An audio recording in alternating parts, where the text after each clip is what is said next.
现金1万，敢会有变卦？总统赖清德已经公告讲，今年10月31之前破发现金1万块。不过行政院这边讲会提出特别条例修正案，都有媒体曝光是要针对破发现金这层，佮加入排付条款。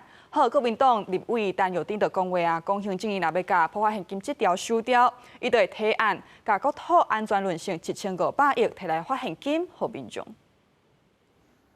立法院进前3度通过强化论性特别条例，规定每人破发现金1万，今年10月3日进行完成。总统赖清德已经依法公告，不过行政院表示会适时来提出释宪，也会提出特别条例修正案，强行为破发现金投下变数。国民党立委陈耀典强调，若行政院收掉破发现金，会提案甲国土安全论性1500亿换做破发现金的财源。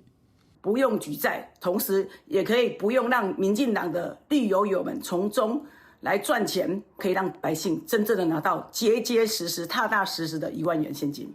陈耀典讲，要编国防预算，会使另外编用专门法律来讨论用途。因为这阵团说行政院提出特别条例修正案，推着破发现金纳入排付条款。民众党主席黄国昌质疑，行政院经用媒体来测方向。因为民进党立委林俊贤认为讲，排付符合社会公平。普发现金1万啊，不管你的精神是要来刺激消费或者是社会福利，那么都应该要排付。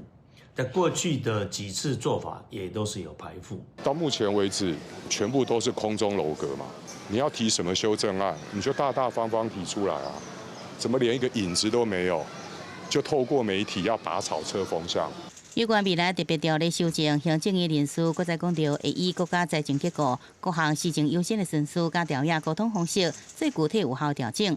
行政院的官邸本礼拜送出特别预算，上请立法院审议。记者综合报道。